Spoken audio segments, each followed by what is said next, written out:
gentlemen, we are 2/3 of the Rum Regret podcast. I am Andy Drake. Pause for Johanna Myers. I'm Nate Tussey, and we drink and we know things. So Joe is dealing with some family stuff, and she, as anybody who listens to us knows, she is our anchor. She is the voice of reason.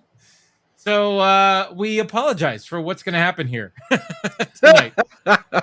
There's going to be some solid dick tossed around. That's right. Yeah.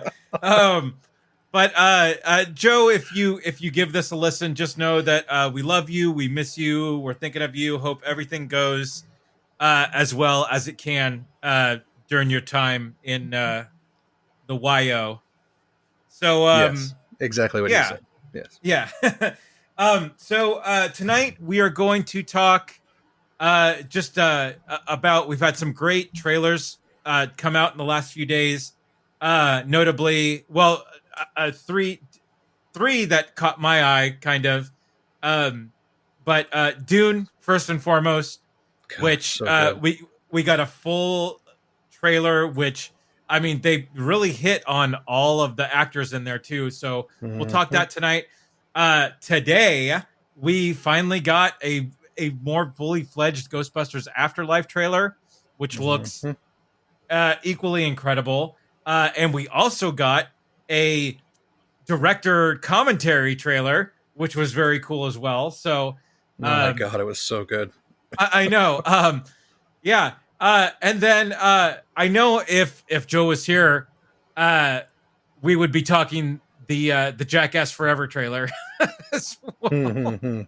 I didn't actually watch that. I need to watch that. Oh, you haven't watched it yet? No. Okay, it's good. But also, and I failed to mention this last time, but we lost a really, really great filmmaker a few weeks ago, Richard Donner, and he was the guy kind of responsible for getting me to really love the superhero genre. And if you guys don't know, Richard Donner directed the 1978 Superman, and he started directing this movie as in thinking that they would do two movies right back to back. Long story short, he had a falling out with the producers halfway through editing the second movie, so they decided to go another direction. They gave it to Richard Lester. Anyway, but Richard Donner is responsible for some of the greatest sort of cinema that we've ever watched, and I just want to briefly go down his list here, which is long and distinguished. Like Andy's Johnson, because hey, Joe isn't here to say that. Right? Yeah. So a couple notable films that he directed. He directed The Omen in 1976, directed Superman in 1978, 1980 Inside Moves, 1982 The Toy with Richard Pryor, 1985 he directed The Goonies and Lady Hawk. God, that was a great year for him. Jesus. I know, right? 1987 he directed Lethal Weapon. 88 directed Scrooged. 1989 Lethal Weapon 2. 1992 Radio Flyer and Lethal Weapon 3. 1994 directed Mavericks. 1995 Assassins. 1998 Lethal Weapon 4. 2002 Tales from the Crypt Ritual. And then in 2006 he actually came back to Superman and released his cut of Superman 2 with which had some updated visual effects and then sort of the story that he wanted to present, but without being able to reshoot anything or bring back original actors to do anything. So he was also an executive producer on a few great films as well. The Omen 3, 1987's The Lost Boys, the Free Willy trilogy, the Tales from the Crypt movies, Demon Knight and Bordello of Blood, I remember Bordello of Blood vividly. Yeah, yes. Um, Any Given Sunday in 1999, and then was a executive producer on X-Men in 2000 and X-Men Origins Wolverine. So he really had his hands in the comic book genre and just sort of the sci-fi genre in general. So, but I've said this before on the podcast, but in order for my mom to get done what she needed to get done when I was growing up, she would put on the 1978 Superman, and I would watch it, and I would be transfixed in front of the TV for 2 hours, and she could go and do all of her chores, and she knew I would just sit there, and that really got my love for Superman started, and it's probably why I am such a DC dick to Nate, to you, all through this. I didn't say it, but I think we should trademark that. That needs to be on a T-shirt, DC Dick, but have like a Dick Tracy. Right? Is Dick Tracy Marvel? What is Dick Tracy? I'm not sure. I'm not sure. That's So but anyway, it's just a private eye instead of just a right. Maybe. Exactly. Yeah. So anyway, that's but no, he basically got my love of superheroes going, but in terms of just his ability to direct and tell a story, I mean, you can't get any better than like the Goonies and Lady Hawk and Lost Boys and stuff like that. He's just an incredible filmmaker, and his loss is certainly going to be noticed, I think, in general. So, yeah. Nate, how do you feel about Richard Donner? Sure, yeah, 100%. I mean, Richard Donner is basically part of the Four Musketeers that really kind of crafted our childhood. So you've got him, you have Zemeckis, you have Lucas, and you have Spielberg, in my opinion. And just the way that all these movies kind of mesh together. Some of them they kind of genres overlap, some of them don't.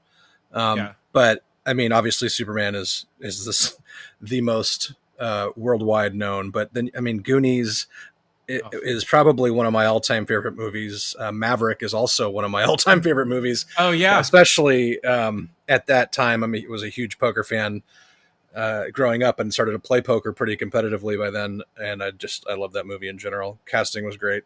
Something interesting about him too. He was one of those directors, producers that would put himself in movies, but not give himself any credit, which was great because he was in both the Superman movies. He was in the Goonies. He was in Tales from the Crypt and Maverick and Conspiracy Theory and all these other things. So it was nice when I was going through the IMDb, I was like, oh shit, he's the dealer in Maverick. Oh God. Okay. That's hilarious. So if you guys go back and watch that movie again, keep an eye out for Bob. I didn't have, so let me back up. I had not as much of a intimate romance with Superman as you have. However, it is still, with the exception of, I'm trying to think. I think with the exception of Star Wars, the music from the original Superman movie was one of the things that made me fall in love with a good score. You can't get away from that. And I really hate the fact that they've gotten away from that original Superman theme lately in the movies. Thankfully, I think the show still uses it, but I would love to see that come back. The Superman was huge for me as a kid. I'm pretty sure I have pictures of myself dressed up as Superman in like the really shitty plastic mask and the plastic cape that you buy in the plastic bag from the store or whatever. So I have a much more embarrassing Superman costume. I'm sure that you do than you probably did when I was growing up. So I'm sure. Lethal Weapon movies. I mean, it's kind of hard. You can't really say anything bad about those movies. I mean, they don't age well is probably the only thing that you could say about them. Right. But it's like Beverly Hills Cop, it's not going to age well. Right. Right. But speaking along with Beverly Hills Cop, Lethal Weapon and the series specifically, one of my all-time favorite cop series. Yeah. like that with and Die Hard and those kind of movies. So, Yeah. but then Scrooged, special place in my heart for this movie. I Oh God. obsessively watched this movie over and over when I was younger, and him wanting to staple antlers to a mouse was one of the most horrible things ever. But Right. really, I mean, obviously Ghostbusters, but this is one of the movies that really made me just love Bill Murray for all he is. Oh yeah. Um, what else? You know, I think just in general, the best thing or the biggest thing I could say was what I already said, that he's Yeah. one of those directors that really kind of formed childhood and early adolescence with movies I probably shouldn't have been watching, like Right. Lethal Weapon and that kind of thing. Yeah. But yeah, he's Rip Bob Donner or Yeah. Richard Donner. Sorry, not You're Robert. right. Yeah. And yeah, Yeah. thanks for a great time. Exactly. Yeah. R.I.P. And no, thank you for everything that you gave us on screen and off. So, all right, let's transition into some trailer talk. Hmm. So, first let's go to Dune. And Oh my god.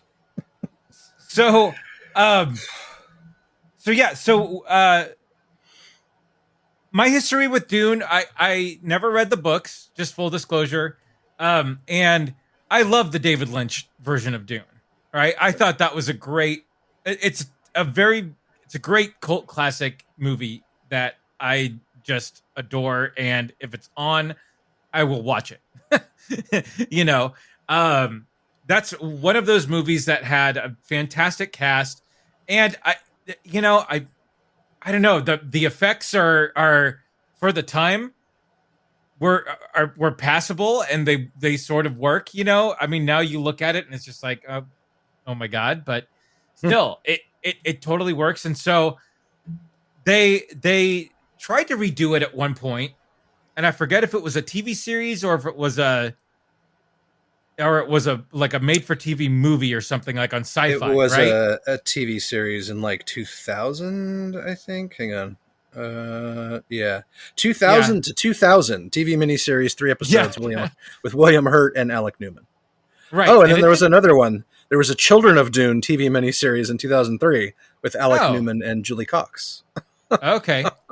Um anyway, that never really hit, and it never really spoke to me as a fan of the franchise. But then they said that they were going to redo Dune, and sure enough, like all the casting started to come out, and all the casting was sort of hitting all the right spots, and we're waiting and waiting and waiting to get a trailer, and we've gotten a few trailers now, and we got Yeah, sort of the good teasers. Yeah. yeah, the first sort of fully fledged trailer where we got to see, I mean, almost all the characters that have sort of big names attached to them. And this looks really fucking cool. Like I'm jazzed for this. It's um I mean, it looks sort of almost beat for beat like a redo of the David Lynch movie. Although I'm because there's so much Dune source material, I'm really hoping that this sets up either a trilogy or uh like a HBO Max TV series or what, like Yeah. I'm excited for where this is going to go. Um uh I don't know, Nate, what did you think of the trailer? Yeah, same. Blew me away. I started watching it on my phone and immediately turned it off and went and put it on my big screen with surround sound and just cranked that fucker. Yeah. Holy shit. Like, this is a movie trailer. If this is something that doesn't get you stoked to go back to the theater, I don't know. You must be dead or something. I Right. mean, that's Yeah. probably a joke in poor taste considering what's going on. So, I cannot wait to see this movie. I can't wait to take my daughter to see this, even though it's going to be a little violent. And Yeah. we basically watched the trailer together, and her mouth was open the whole time. And I told her, I went, this is the kind of movie, this story will change your life like Star Wars did. And I Yeah. remember reading Dune. Maybe it was a kid-friendly version. It wasn't this giant novel. I remember that. It was a Hmm. smaller paperback that my dad gave me when I was probably 11 or 12. And I remember not being super into it.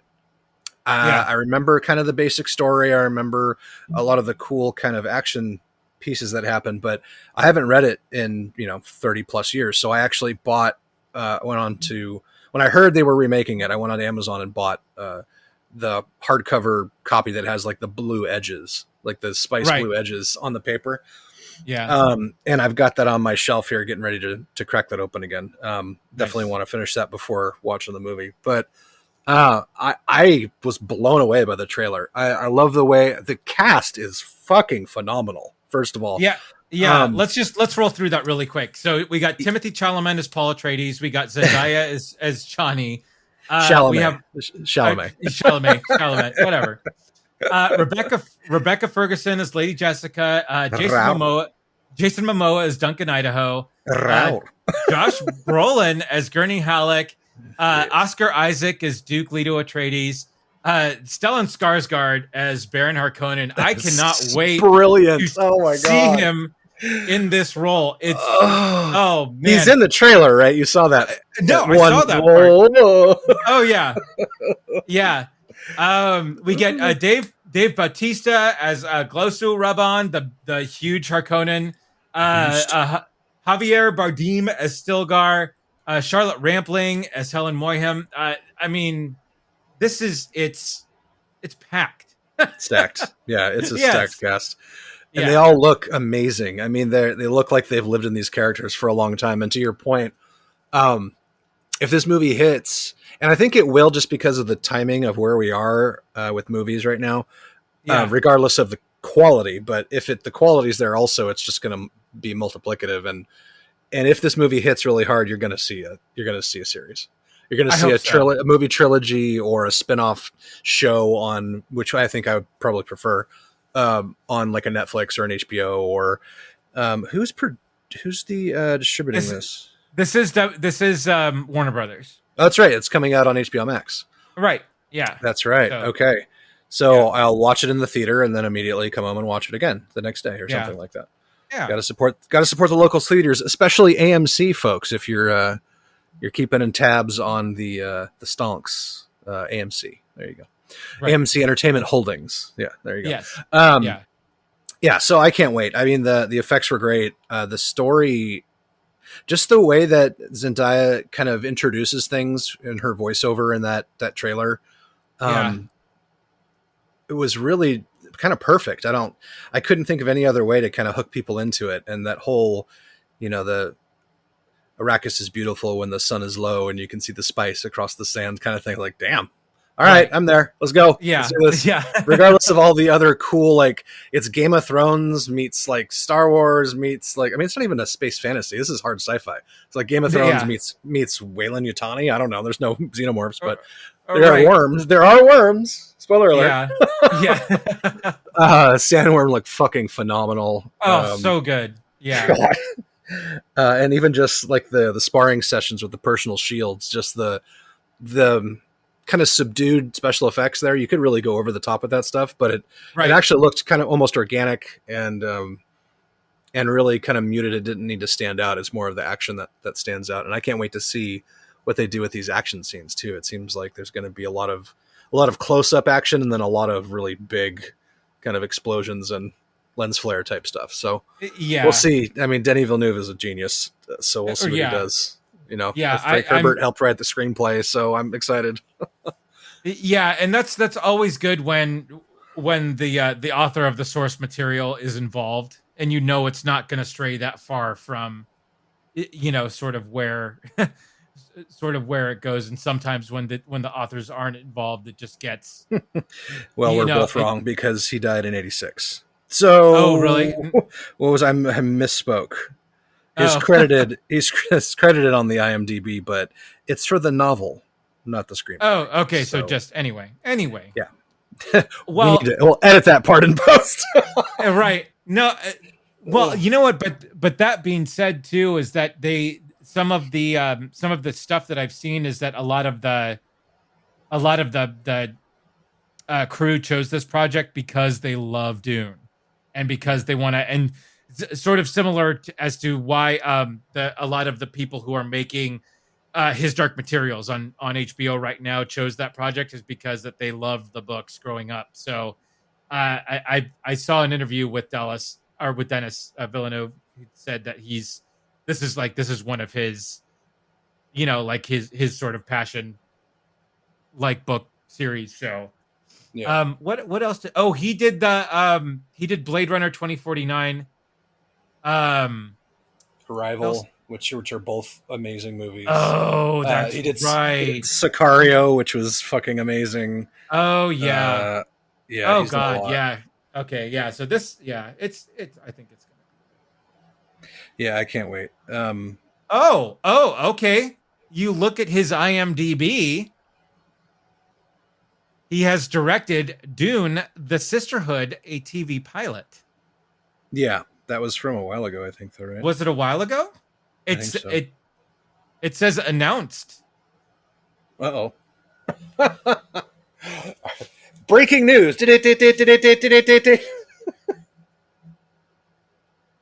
I saw that when I was Uh looking up Dune in general. I didn't realize he was okay. attached to it. Huh. All right then. Well, we might be getting our TV series after all. So Let's see. Zero anywho, series, one app. You're right. Denny Villeneuve. yeah. Okay. All right. Writing credits are different. Huh. Nothing related. Well, we'll have to figure it out. Yeah, we'll have to figure it out. Anyway, so Dune comes out October 22nd. I think in Ooh. theaters and HBO Max on the same day. Okay, hang on. Here we go. There's What? more. Okay. All The right. pilot episode will be directed by the award-winning sci-fi genius Denis Villeneuve, who is also directing and producing the new and highly anticipated Dune 2021 movie. He will also be the executive producer of the entire series. So this series may be based on the novel Sisterhood of Dune by Brian Herbert and Kevin Anderson. It's a prequel to the original Dune, and is the Uh-huh. first of the great schools of Dune trilogy, and tells how the Sisterhood of Of the Rosak Bene Gesserit. evolved into the Yeah. Bene Gesserit. Right. So Okay. it's a prequel series that looks like it comes out sometime after the movie. That's Cool. awesome. If we'd read all the books, we would have known. God damn. We would have known. All right. Note to self: read more. All right. Right. Seriously, right? Jeez. This last year and a half, I could have read everything. Right. Yeah. Not much. Yeah. uh. Oh. Oh wow. Is this really the runtime on the movie too? 2 hours and 35 minutes. Oh, really? I thought that would be higher. That's good though. Oh no, I'm there for it. Yeah, no, absolutely. Like, I'm glad that they're not, that WB isn't being WB and say, "Oh, make it under 2 hours." Yeah. Well, they've hopefully they'll eventually learn from those mistakes that they keep making by cutting out directors, the important scenes that directors are fighting for the whole time. Right. Yeah. Let's see. Hold on. I want to look up.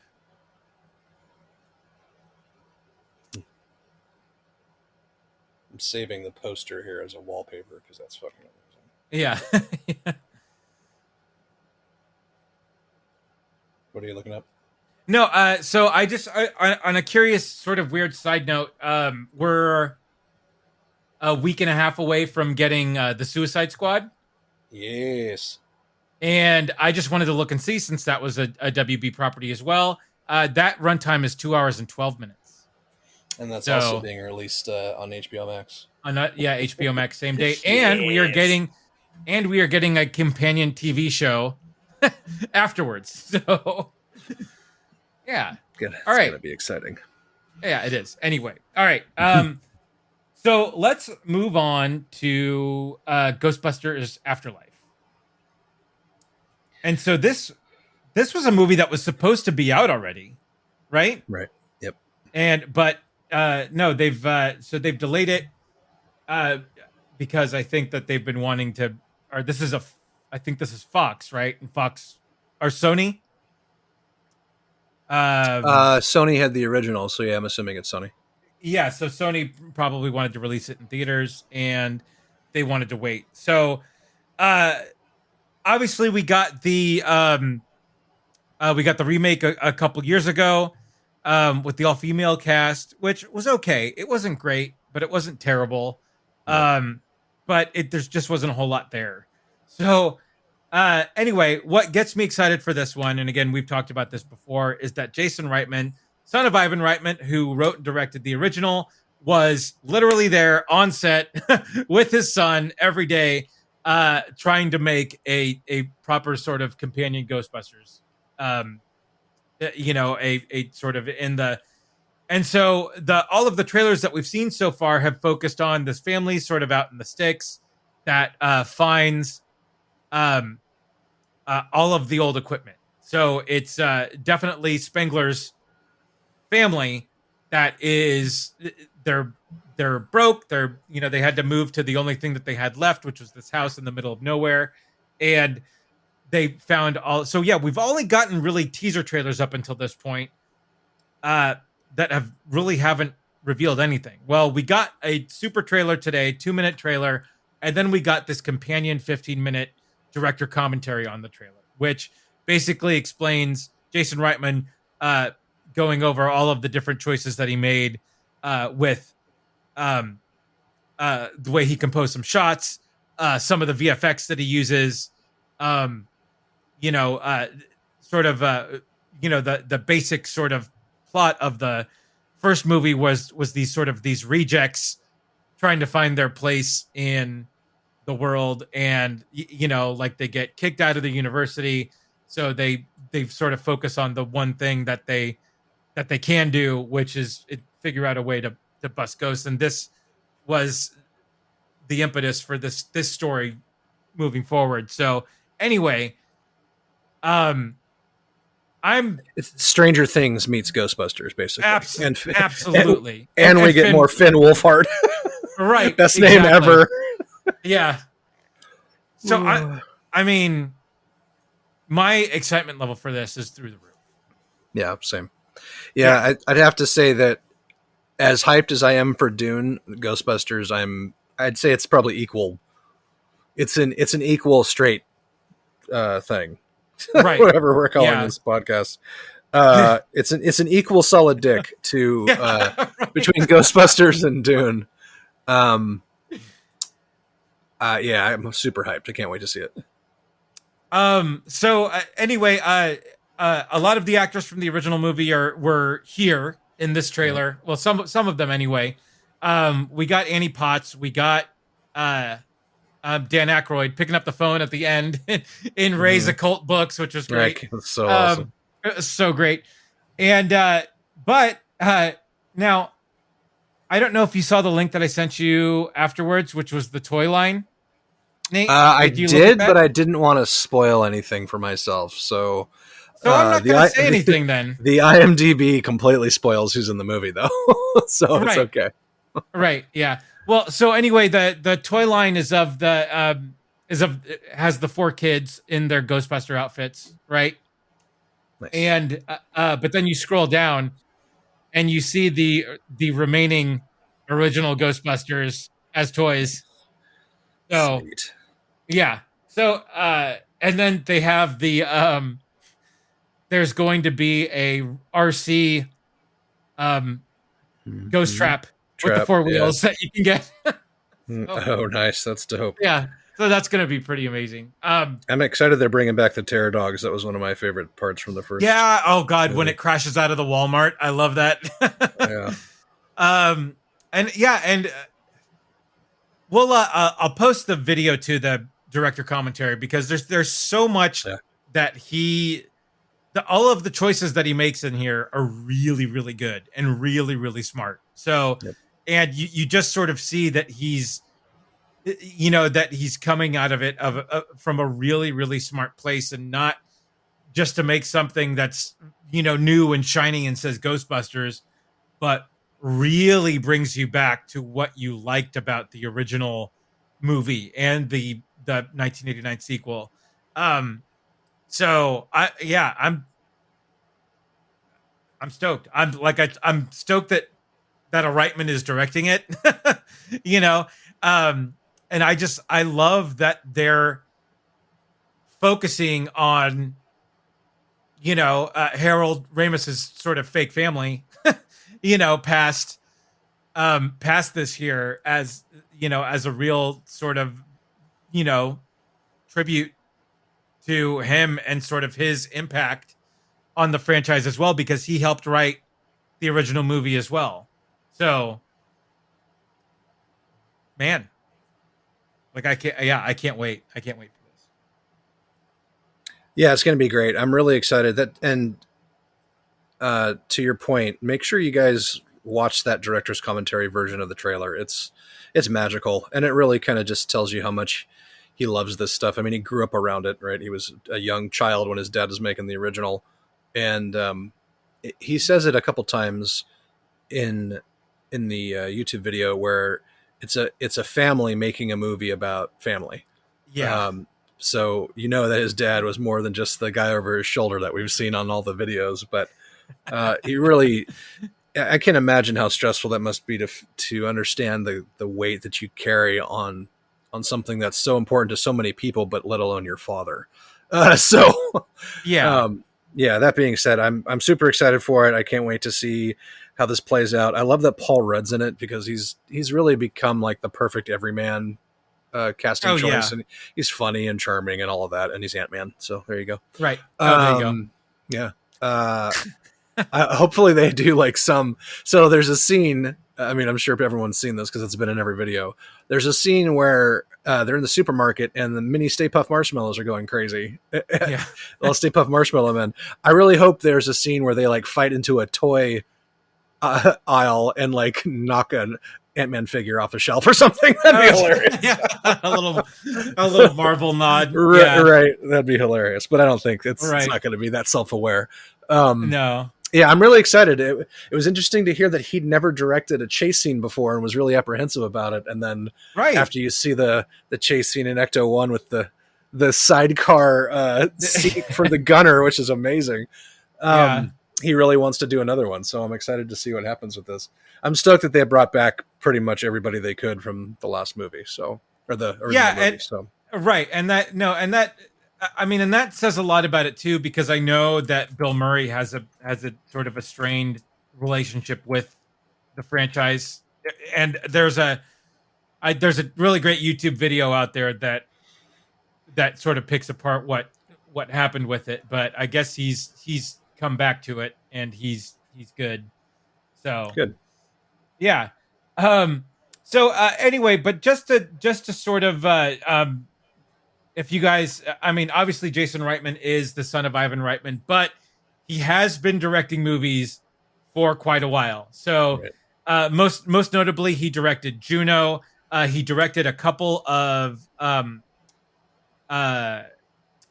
Office episodes. He also directed Young Adult with Charlize Theron. He directed Tully again with Charlize there. So he's a very accomplished director in his own right.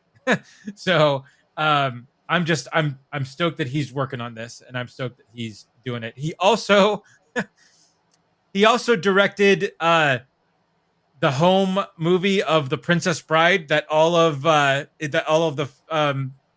celebrities did in quarantine. Nice. And he put that together. So that's hilarious.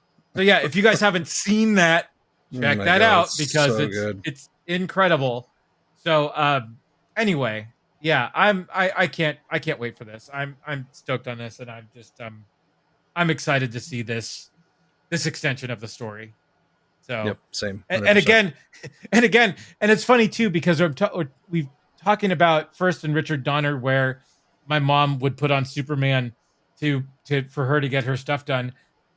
There was, for the almost entire theatrical run of Ghostbusters, my mom would put me in the theater and I would watch Ghostbusters for a couple hours while she went and did her shopping.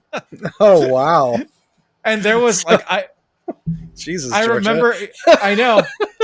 Pretty sure the statute of limitations is expired by now, so you're sure. Right.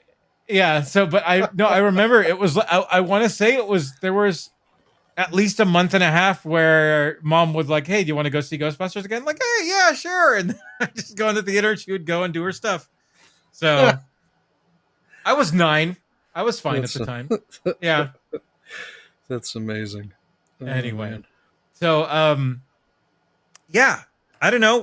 What else? Nate, you got anything else? Anything that I do. I mean, I've got some Marvel news. If we want to do oh, Nate's Marvel minute, Nate's Marvel Minutes. Let's do it. you're messing with me now. I was going to do the intro, but never mind. We're good. Okay. So only a few things actually. There's been they finally named a director for Blade.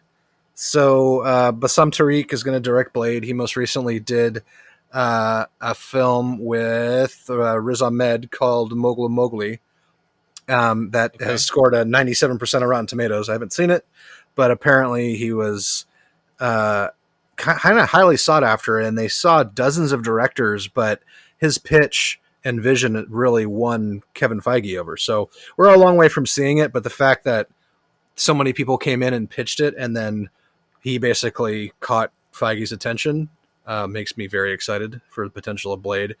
I really hope that Wesley Snipes comes back in either an alternate multiverse version of Blade, or even in that movie to kind of train him as another Daywalker. That'd be cool as hell. That would be great. Yeah. Yeah. Let's see what else. We got some casting news announcements for Black Panther, Wakanda Forever. Nothing really specific. Michaela Cole is added to the cast, and it looks like they're not going to be recasting Chadwick Boseman's character in general. So they're not going to recast Black Panther like some people were thinking.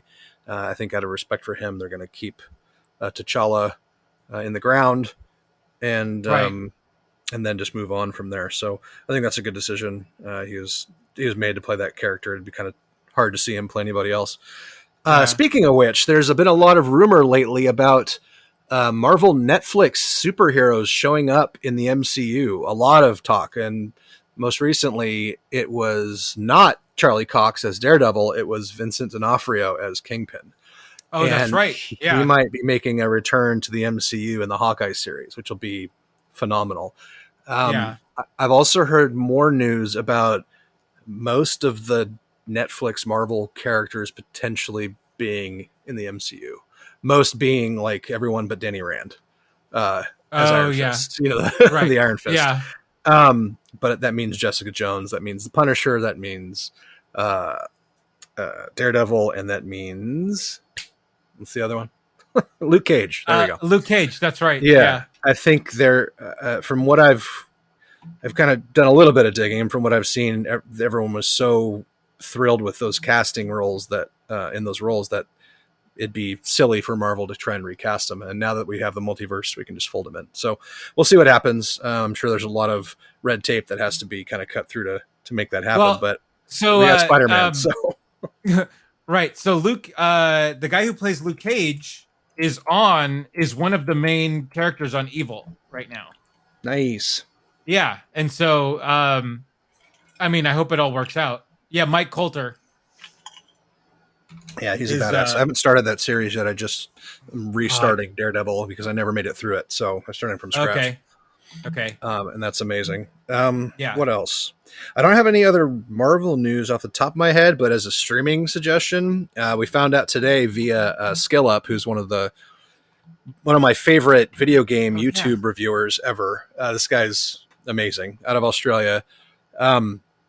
Does really, really well thought out and planned like hour-long reviews of a game that he really loves, just because you need to spend that much time on something. But he does a very concise, like 20 minutes games of the week every week. We get it on what's today, Tuesdays. And in the game of the week today, he mentioned that, hey, if you're a PS5 owner, you can get 6 months of Apple TV Plus for free. And I checked it out, and it's legit. And I don't have to pay for Apple TV until January. So what do you have to do to get it? You install the Apple TV app on your PS5 and then link it to your Apple ID. So even if you don't No have any way. Apple devices or an Apple account, you go to what is it? Okay. apple.tv.com and create one. And as long as Right. you have a payment method in there that they can eventually bill in January, and you have the app installed on your PS5, it's only for PS5 owners, then you get 6-month free Okay. thing, which is, I'm fucking loving it. Oh. I have binge watched almost the whole season of Ted Lasso today. And that was a long story to get to my point. Ted Lasso is fucking amazing. It lives up to all the hype you've ever heard and more. It has so much heart. It's hilarious. It makes you cry. It's fucking fantastic. I was watching that up until the podcast, and I will immediately go back to it once the podcast is over. It's that good. So I cannot wait for everybody else to watch this and we can talk about it. Because just some of the one-liners that comes out of Jason Sudeikis' mouth. He's a football coach, like a Division II football coach for one season, takes a losing team to the championship.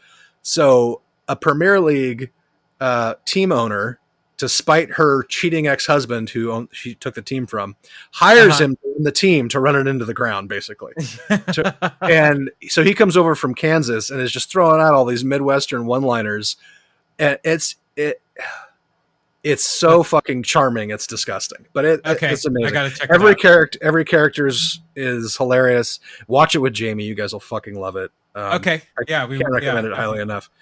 Okay. And I know there is a new season. Where is it? Season 2. When does that come out? Oh, maybe it is out. Season 2 dropped already. So good news. Yeah. Season 2. Wait, did it just drop? It did just drop 1 day ago. Oh, no way. Looks like. Yeah, Ted Lasso season 2 delivers biggest premiere audience for Apple TV Plus to date. That was from yesterday. That's crazy. Okay, it premiered on July 23rd. So yeah, just this last Friday. So good times. I can't wait. I get to binge 2 seasons of Ted Lasso, and they're all like half-hour shows, so it's very bingeable. Yeah. The other one that I'm really excited to see, I never watched Always Sunny, but the same main character and a lot of the people from that show made a show about video game production called Mythic Quest, where they're trying to make video games. That's right. Yes. And apparently it's absolutely amazing also. So that'll be next on my list after I'm done with Ted Lasso. But those are my 2 quick streaming suggestions. Oh, nice. Number 3. Sorry. I've been getting into Critical Role like crazy lately. If you don't know what Critical Role is, it's a long-running live play D&D series with Matt Mercer and a bunch of other amazing talent that's been, since 2016. I think there's 5 years of content to catch up on. Okay. So I'm in episode 7 of the first adventure, and there's like 200 and something episodes. But these guys are so prolific that I found like this giant omnibus of two of like the origin of this original group kind of thing for $20 on Amazon, and it looks fucking phenomenal. So if you guys like D&D or are curious about D&D, Critical Role, the first adventure is called Vox Machina, and it's fucking fantastic. So I'll be done. Oh, wow. Okay. All right. No, that's great. Yeah. So, to roll on the streaming service suggestions, Jamie and I have watched 2, sort of, kick-ass women action movies, recently. First of which was Gunpowder Milkshake on Netflix, right. Which was really good. Karen Gillan, Lena Headey, Angela Bassett, and Carla Gugino, or Gugino. I can't forget how to say her name. Anyway, great, fun, really, really great movie. And basically, it was described as sort of the female John Wick. And it was so good. It was really good. Yeah, female John Wick if it was shot by Quentin Tarantino. Like, Right. it's Right. really good. Yeah, Yeah. really, really good. And then to sort of stay on this woman kick-ass power trip, we watched Jolt on Amazon Prime with Kate Beckinsale. Yeah, I heard that was good. I haven't seen it yet. So the sort of the twist at the end, you could kind of see it coming, but it was written really well, and she her yeah, no, Nate, what color is her hair? Shut up. I just Okay. can't. You can't say Kate Beckinsale without the opening scene of Underworld, and she's just dropping down in the skin tight leather with the jacket. Like, I'm done. Well, and if you're not following Kate Beckinsale on Instagram, you are Oh, missing she's out fucking amazing. on some of the most incredible things ever. Um,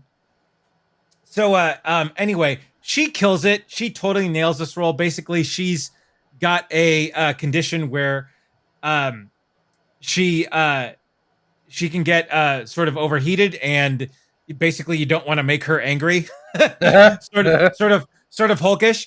And Nice. and so, but in order to sort of quell that impulse, she has a like a super high voltage electroshock therapy that Oh, she gotcha. and sort of the brilliance of this movie is that it goes through, you know, when you see her start to heat up a little bit, you see sort of what she would have done if she doesn't press the button, you know. And it's such a great it's a really fun movie to watch. And so if you have Amazon Prime, check it out. It's really good. um and that's it really for my streaming service selections of the week here. You got anything else, Nate? Are you're gonna watch Ted Lasso, or are we not gonna play Outriders tonight? Well, I think I'm done with the first. I think I'm almost done with the first season. I'm not sure how many episodes it is. I have to look it up. Okay. But yeah, we can definitely run some Outriders. Okay. All right. We run at dawn or 8:30 or 9, Yeah. 9 whenever, Right. Yeah. whenever we can get to it. Yeah. Whenever we can. Whenever my wife Yeah. lets me. No. Right. Whenever adulting is possible. Yeah. Right. Yeah. Um. So yeah. So funny. Anyway. Yeah. What else you got? Anything else? No, I think that's it. All right. Cool. Okay, buddy. All right, man. Well, what did you guys think of those trailers? Let us know. Do you guys have any streaming selections that we should check out? And yeah, let us know in the comments. You can find us on Facebook at the Rum and Regret Podcast. You can find us on Twitter at rum_regret. Wagwet. Wagwet. Oh my god, that's hilarious. For the for Joe, who is not here, you can find her at joechickadee.com or at Joe Chickadee on the socials. Nate, where can they find you? Sure, yeah. Avid Gamer, AV1D Gamer on all the socials and your gaming platforms of choice. Hit me up. Do it. And until the next time, we have spoken.